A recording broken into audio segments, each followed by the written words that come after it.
All they're concerned about is what? The dunya, the material world.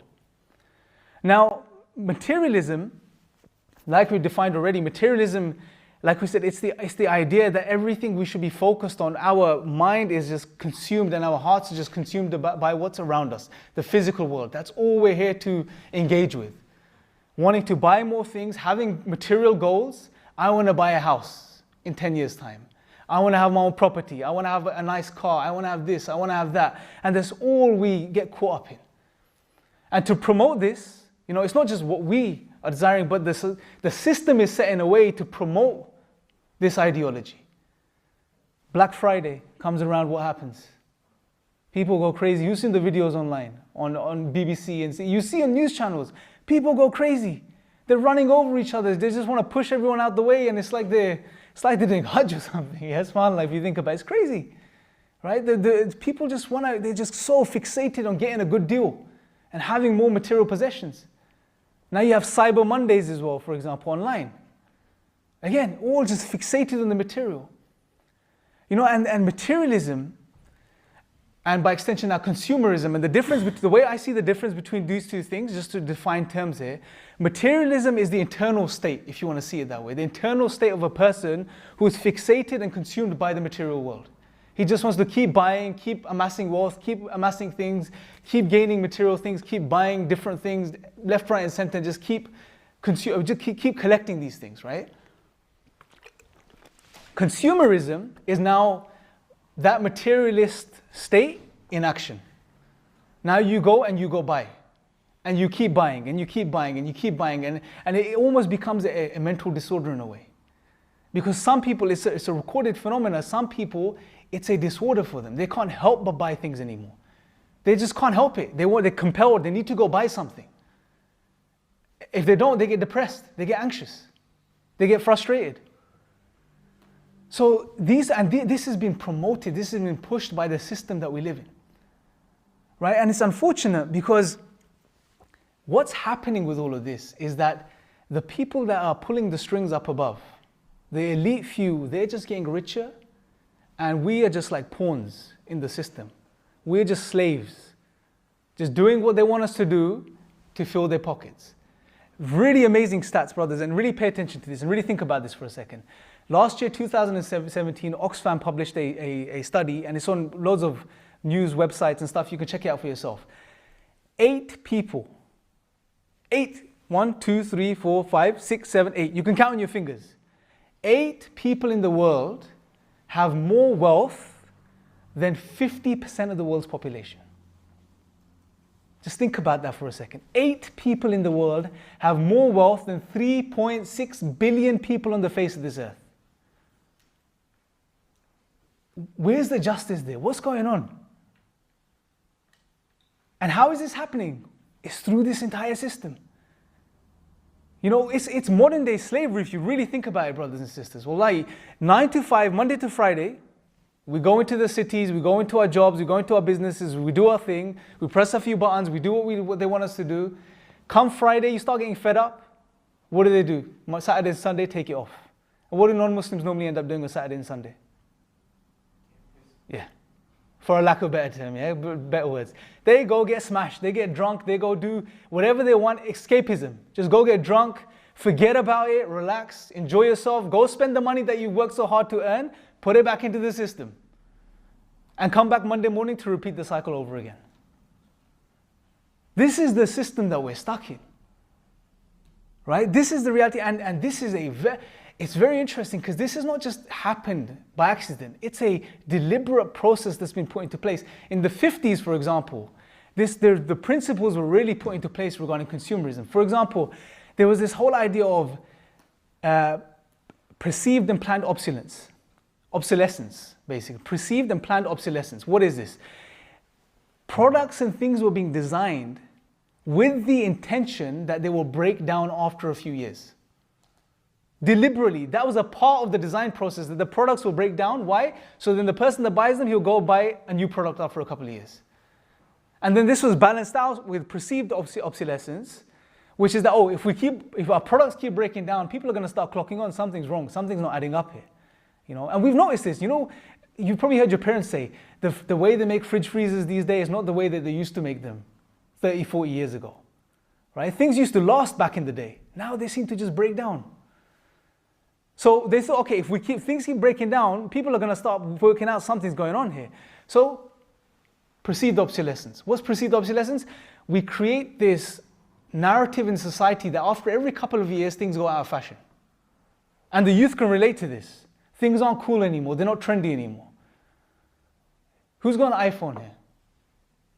Who's the Apple crew? A couple of us, yeah? What happens every year? There's a new phone, yeah? iPhone X, XS, God knows which other ones, right? And what happens? Our phones are working fine.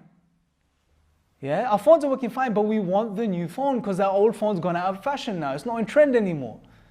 You know, we want to buy that. So these both, the system's been put into place to get us to just be fixated on this consumer society. Just be fixated on this and to compete with each other, to outdo each other. And we're just falling into this trap, head over heels. Head over heels. And Allah subhanahu, what is Allah subhanahu, 102nd chapter of the Qur'an. What does Allah subhanahu wa ta'ala say? Look at the words of Allah subhanahu wa ta'ala, what He says. أَلْهَاكُمُ التَّكَاثُرُ حَتَّى زُرْتُمُ الْمَكَابِرِ. SubhanAllah, and only Allah, only the creator of the heavens and the earth could know the condition of human beings. Just the nature of human beings. And Allah warns us throughout the Quran. What does He say? Al-Hakum, what is it? You know, these two words, Al-Hakum al-Takathur, these are quite tricky words in the Arabic language. They're not really easy to understand. Al-Hakum, they're very loaded. Al-Hakum means, and let me just give you the understanding. So when we read this from now on, we'll really understand what Allah subhanahu wa ta'ala is saying here. Al-Hakum refers to when a human being engages in something, is fixated on something, is focused on something, which distracts him from things which are more important. Okay, so where a human being is fixated on something which is making him heedless, is distracting him from the things that are more important. At-takathur, kathara, it means increase. An increase of something. And here Allah subhanahu wa ta'ala leaves it open. He doesn't say an increase in what? Therefore the scholar said that this is general, it's broad. It could be an increase in everything and anything. So at-takathur here is referring to a few things. Two things that are very important I want to point out. Number one is just wanting to gain more and more of the dunya, of the worldly life. More wealth, more material things. Just constantly wanting to acquire more things. And secondly, competing with each other to outdo each other to gain these things. So when Allah subhanahu wa ta'ala says, Al-Hakum al-Takathur, Allah is saying that this competition with each other and this fixation on trying to gain as much as you can of this dunya is distracting you, is deluding you, is making you heedless of the things which are much more important. Which is what? Allah subhanahu wa ta'ala. The purpose of our life, the reason we were created. What are we here to do? This fixation on the dunya, and it applies to us today as much as it did throughout history. This fixation on gaining the material world, running after the dunya is distracting us, is putting us to sleep in regards to the reason we were created, the true reality of life, the real reason we're here for, which is to worship Allah subhanahu wa ta'ala. We've forgotten about this, subhanAllah. You know, and Allah subhanahu wa ta'ala, this is why it's very important to have that relationship with the Qur'an. And this materialism, this consumerism is on many levels, brothers, wallahi, many levels. Especially in the times we live in. You may not think this. Who has Facebook? Instagram? Okay, YouTube? Okay, what do we do on these social media platforms? We fall into one of two groups. Either you're a content creator or you're a consumer. Content creators make content, and what are they doing? They're always looking at how many views do I have? How many subscribers am I gaining? Are people watching my videos? What are the comments they're leaving? Do they like the stuff I'm putting out? We're consuming people's opinions. This is a digital form of consumerism and materialism. Those that just browse, what are we doing? We're consuming the content on our feeds, what people are putting out. How much time do we spend, especially the young brothers and sisters, how much time do we spend on social media? If we're honest with ourselves. How many times have you found yourself in this position? It's time for Asr. You're browsing through, you're writing some comments, you're engaging with someone on social media. give me 10 more minutes, 10, 15 minutes, I'll go do wudu and I'll go pray. Before you know it, there's 10 minutes till Maghrib left, and then you get up, oh my God, I'll just quickly get up, quickly do wudu, bounce your head off the ground a few times, think you're doing Allah subhanahu wa ta'ala a favor, and then you go back to what you're doing. And then we think, why is our salah lacking? Why can't I connect with Allah? What do we expect? You know, Iqbal, a poet from Pakistan, from the past, he said something very powerful, and I'm paraphrasing his words.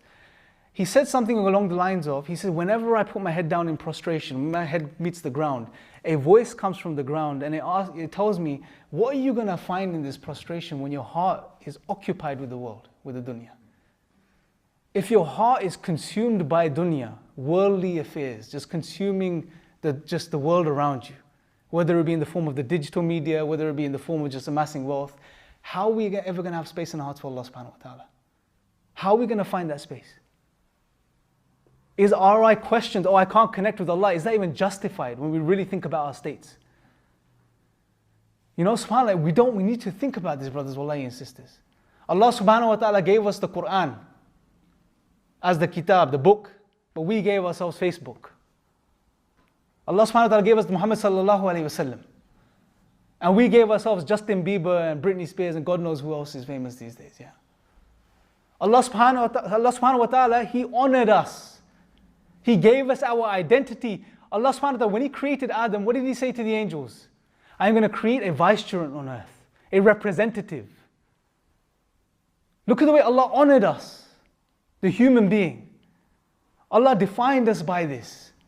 And we define ourselves by our shoes and the clothes that we wear. Look at the injustice that we're doing just to ourselves. Look at what Allah told us we are and look at how we are defining ourselves. It's such a sad reality, brothers. Well, like young brothers and sisters, we define ourselves by the shoes that we wear, or the clothes that we wear, or the way our hair's cut, you know, or the watch that we're wearing, or the car that you're driving. What's wrong with us? Is this all that our lives have become about? These are the questions we need to ask ourselves. We really need to check ourselves, because as long as we're plugged into this dunya and the way we are, we're never going to find Allah subhanahu wa ta'ala. We're never going to find room in our hearts, and we're never going to experience the truth of Islam like we should be experiencing it. So we need to really check ourselves. This doesn't mean throw the dunya away. I'm not saying that. But use it in the right way. Use it in the way Allah subhanahu wa ta'ala wants us to use it, brothers. Wallahi.